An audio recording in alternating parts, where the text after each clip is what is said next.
গণেশজি হলো সর্বসিদ্ধিদাতা। একটা কথা বলি আপনাদের, গণেশজির পুরো শরীরটা হচ্ছে শুভ, শুভ্রতার লক্ষণ, শুভতায় ভরপুর, মানে প্রতিটা অঙ্গ মানে আমাদের কিছু না কিছু প্রেরণা দিয়ে থাকে।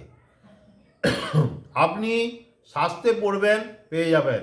ওনার শরীরের মধ্যে শুধু পিঠটা হচ্ছে দারিদ্রতায় ভরা।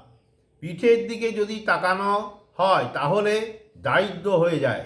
মানুষ এটা জানেন বা জেনে রাখুন, কোনো দিন পিঠের দিকে তাকাতে নাই। গণেশজিকে এমনভাবে রাখবেন বা এমন জায়গায় রাখবেন তার পেছনে যেন কোনো বেডরুম না থাকে, কোনো স্টুডেন্টদের পড়াশোনার রুম না থাকে। আর একটা কথা সর্বদা মাথায় রাখবেন, গণেশজি হলো সর্বসিদ্ধিদাতা, আমাদের মনস্কামনা পূর্ণ করে, কিন্তু এনার পিঠের দর্শন করতে নাই। প্লিজ আপনারা করবেন না। নমস্কার।